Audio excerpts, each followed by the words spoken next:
څلور کاله پوره کېږي افغانستان کې دا مجاهد ده او دا مجاهد نه ده. څوک مجاهد ده راته ووایه، څوک مجاهد ده؟ طالبانو شامي ده. شامي رحمه الله وایي چې چا مخامخ له کفر سره سنګر کې پروت و دا هم څوک ده؟ دا مجاهد ده. چا چې تجارانو مال ورکړی پیسې ورکړي دا هم څوک دي؟ دا مجاهدین دي. چا چې مشوره ورکړې دا هم څوک ده؟ دا مجاهد ده. چا چې جنازې ته راغلی او د مسلمانانو ډلې تکثیر کړې دا هم څوک ده؟ دا مجاهد ده. او چې چا د مجاهدینو ته په کور کې ډوډۍ ورکوله، خوراک کوچکا کې ورته برابرو، دا هم څوک ده؟ دا مجاهد ده.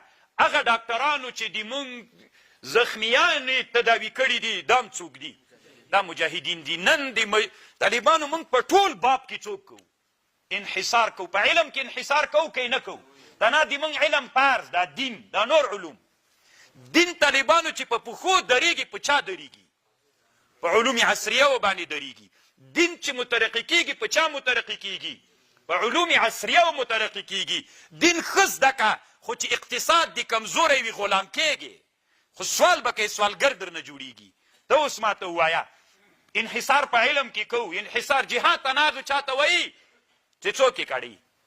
دا طالبانو شامي د رد المحتار د ښکاري درته که نه؟ څوک مجاهد سو؟ هر هغه افغانی چې تیر 20 کلن جهاد کې مجاهدینو ته اوبه ورکړي، ډوډۍ ورکړې، هغه ډاکټران چې مریضان یې تداوي کړي، هغه انسانان